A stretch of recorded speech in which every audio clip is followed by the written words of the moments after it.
नमस्कार, स्वागत है आप सभी का राष्ट्र प्रथम में। मैं हूं आपके साथ हिमानी। नजर करते हैं स्पीड न्यूज पर। सेंट्रल विस्टा परियोजना के तहत एग्जीक्यूटिव एन्क्लेव के निर्माण के लिए पर्यावरणीय मंजूरी मिल गई है। दिल्ली प्रदेश पर्यावरण प्रभाव आकलन प्राधिकरण ने किसे मंजूरी दे दी है। इससे एग्जीक्यूटिव एन्क्लेव में प्रधानमंत्री का नया कार्यालय और कैबिनेट सचिवालय का निर्माण किया जाएगा।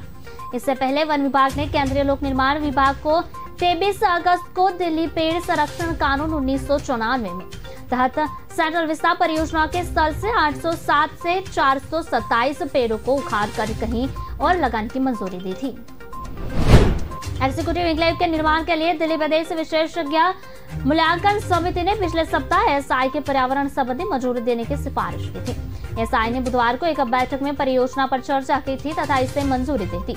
बैठक में कहा गया था कि इसे परियोजना से निर्माण स्थल पर 60% पेड़ को हटाया जाएगा। एसआई के पास भेजे जाने से पहले उसका मूल्यांकन करने वाली एसआई की इस महीने की शुरुआत में पेड़ को उखाड़ कर कहीं और लगाने के लिए एक उप समिति का गठन किया गया था।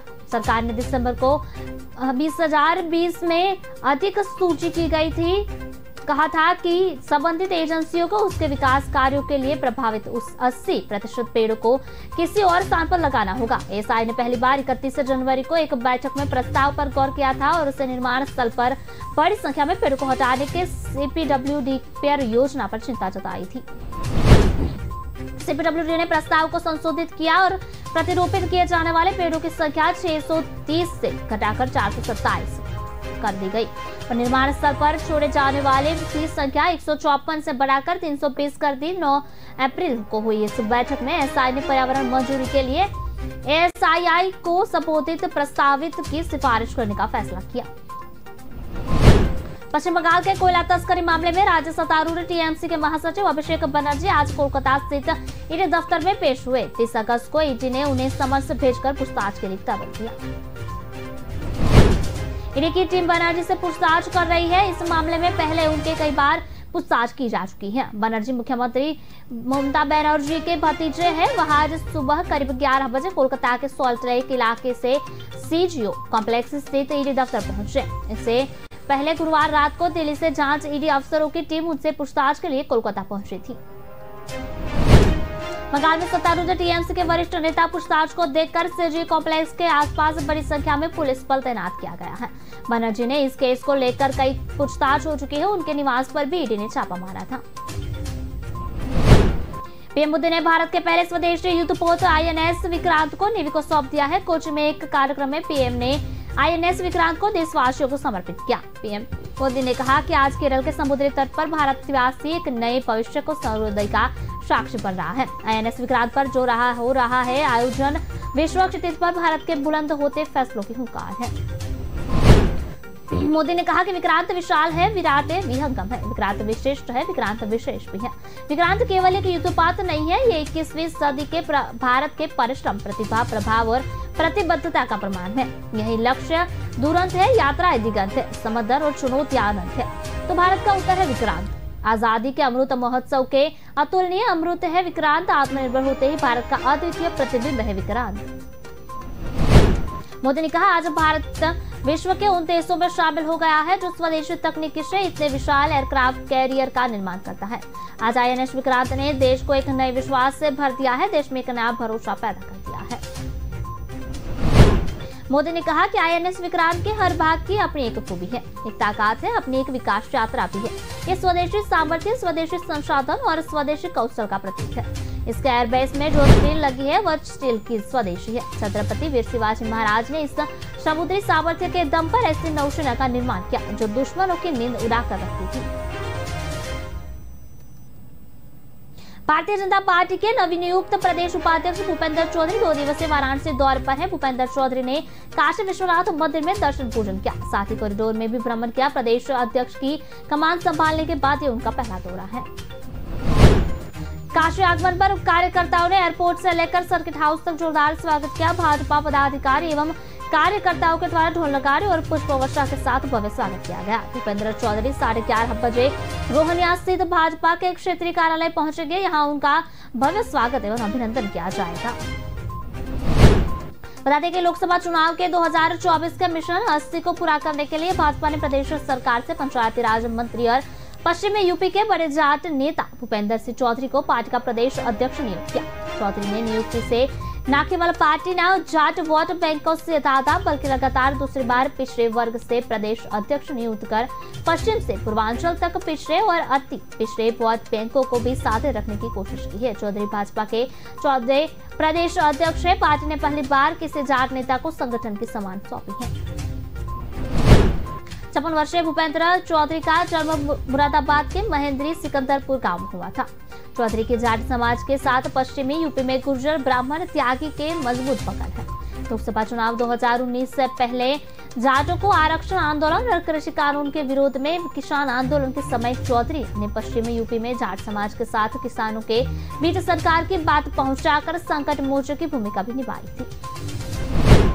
भारतीय सेना के लिए तैयार हो रहे विभिन्न उपकरणों से जुड़ी सूचनाएं लीक हो सकती है। क्या सैन्य तैयारी से जुड़े अहम राजनीतिक फैसलों में संदेश लगने की आशंका है। नेता के सेना के लिए उपकरण तैयार कर रही प्राइवेट कंपनियों को पेन ड्राइव में भारतीय रक्षा क्षेत्र से जुड़ी अहम जानकारी कौन दे सकता है। आखिर भारतीय सुरक्षा कर्मचारी महासंघ के महासचिव श्री कुमार द्वारा यह आशंका जाहिर की गई है। उन्होंने कहा कि डिफेंस से जुड़े रहे ऐसे अधिकारियों की पेंशन रोकी जाए जो रिटायर होने के बाद भी रक्षा क्षेत्र की निजी कंपनियां ज्वाइन कर लेते हैं। यहाँ देश की सुरक्षा के लिए ठीक नहीं है। इससे संभव है कि रिटायरमेंट से पहले वे अधिकारी बहुत सी सूचनाओं का एक पिटारा तैयार कर ले, क्योंकि उन्हें यह पता होता है कि रिटायरमेंट के बाद वे कौन सी कंपनी में ज्वाइन करेंगे। इसलिए ऐसी स्थिति में रक्षा क्षेत्र में कुछ जरूरी राज इधर उधर हो सकते हैं। श्री कुमार ने कहा केंद्र सरकार ने गत वर्ष ऑर्डिनेंस फैक्ट्री गार्ड ऑफ बंद किया था। ऑर्डिनेंस फैक्ट्री बोर्ड की संपत्ति उनके कर्मचारियों और मैनेजमेंट को 7 नए स्थापित रक्षा सार्वजनिक क्षेत्र के उपक्रम में बांट दिया गया। ये निजीकरण की दिशा में पहला कदम है।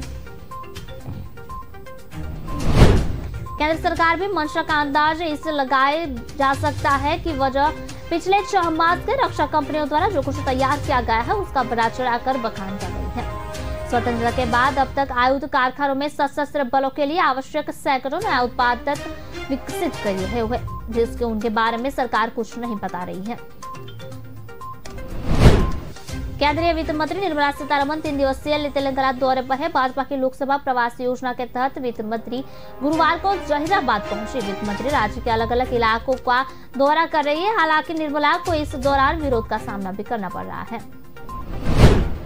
दरअसल निर्मला शुक्रवार को कामारेड्डी पहुंची थी। इस दौरान कांग्रेस कार्यालय ने उनके काफिले को रोकने की कोशिश की। सैकड़ों की संख्या में मौजूद कांग्रेस कार्यकर्ताओं ने नारेबाजी भी की थी। हालांकि मौके पर मौजूद पुलिस कर्मियों ने वित्त मंत्री के काफिले को वहां से निकाला। वहां पुलिस ने कांग्रेस के कुछ कार्यकर्ताओं को भी हिरासत में भी लिया था। कांग्रेस कार्यकर्ताओं के प्रदर्शन के बाद भाजपा कार्यकर्ता भी सड़कों पर उतर गए हैं। भाजपा कार्यकर्ता निर्मला के समर्थन में वहां इकट्ठा हो गए। उन्होंने वित्त मंत्री के समर्थन में भी नारे लगाए। बता दें कि तेलंगाना में अगले साल विधानसभा का चुनाव होने वाला है। विधानसभा चुनाव के लिए सभी दल एडी चोटी का जोर लगाए हुए हैं। कांग्रेस में अध्यक्ष पद के चुनाव की घोषणा होते ही पार्टी के अंदर मतदाता सूची के सार्वजनिक करने की मांग जोर पकड़ रही है। पार्टी के भीतर पर इस पर बहस भी तेज हो गई है। अब पार्टी के वरिष्ठ नेता शशि थरूर ने केंद्रीय चुनाव प्राधिकरण के प्रमुख मधुसूदन मिस्त्री को पत्र लिखकर मतदाता सूची प्रकाशित करने की मांग की है। सूत्रों के मुताबिक अध्यक्ष पद का चुनाव लड़ने पर विचार कर रहे थरूर ने मिस्त्री को पत्र लिखा और मतदाता सूची प्रकाशित करने की मांग की। इससे पहले मनीष तिवारी, कार्ति चिदम्बरम ने भी बुधवार को पारदर्शिता सुनिश्चित करने के लिए मतदाता सूची सार्वजनिक करने की मांग की थी। चुनाव के लिए नामांकन प्रक्रिया में 10 प्रस्तावक शामिल हैं जो प्रदेश कांग्रेस समिति के प्रतिनिधि होंगे। सूत्रों ने बताया कि कांग्रेस के वरिष्ठ नेता ने कहा कि इन प्रतिनिधियों के बारे में जानना महत्वपूर्ण है, क्योंकि अगर उसका नाम अंतिम सूची में नहीं आता तो नामांकन पत्र में खारिज हो सकता है। पार्टी के अध्यक्ष पद का चुनाव लड़ने का इरादा जता चुके थरूर ने तिवारी से सहमति जताई और कहा कि किसी को यह जानने का हक है कि कौन नामित कर सकता है तथा कौन मतदान कर सकता है। थरूर ने तिरुवनंतपुरम में एक कार्यक्रम में कहा कि निश्चित तौर पर मुझे लगता है कि यह महत्वपूर्ण है कि मतदाता सूची पर हर किसी की पारदर्शिता होनी चाहिए। मध्य प्रदेश सरकार ने परिवहन व राजस्व मंत्री गोविंद सिंह राजपूत ने अपने 400 समर्थकों के साथ रामलला के दरबार में हाजिरी लगाई। साथ ही राम मंदिर निर्माण के लिए राम जन्मभूमि तीर्थ क्षेत्र ट्रस्ट के महासचिव चंपत राय को 3 किलो 333 ग्राम की चांदी से भी शिलाएं भी अर्पित की।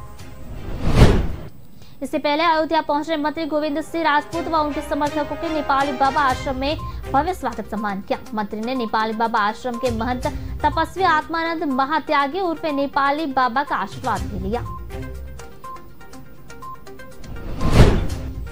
इसके बाद आश्रम से गाजे बाजे के साथ अपने समर्थकों के साथ शोभा यात्रा निकालकर मंत्री राम जन्मभूमि पहुंचे। मंत्री ने रामलला के दरबार में हाजिरी लगाई और ट्रस्ट के महासचिव चंपत राय को चांदी की सिला व अपने विधानसभा सुर्खी से एकत्र किए गए निधि समर्पण को भेंट किया।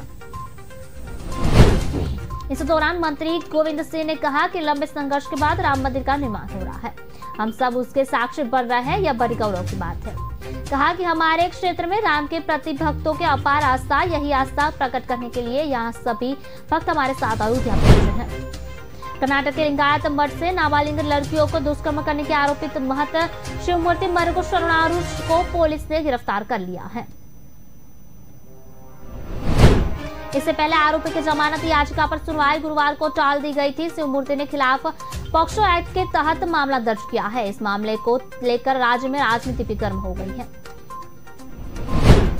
विपक्ष सरकार पर आरोपित के साथ नरमी बरतने का आरोप लगाकर इसे चुनाव मुद्दा बनाने का प्रयास कर रहा है। इस बीच वकीलों को एक समूह ने कर्नाटक हाई कोर्ट के रजिस्ट्रार जनरल को पत्र लिखकर कहा कि आरोपित के खिलाफ निष्पक्ष जांच की जा रही है।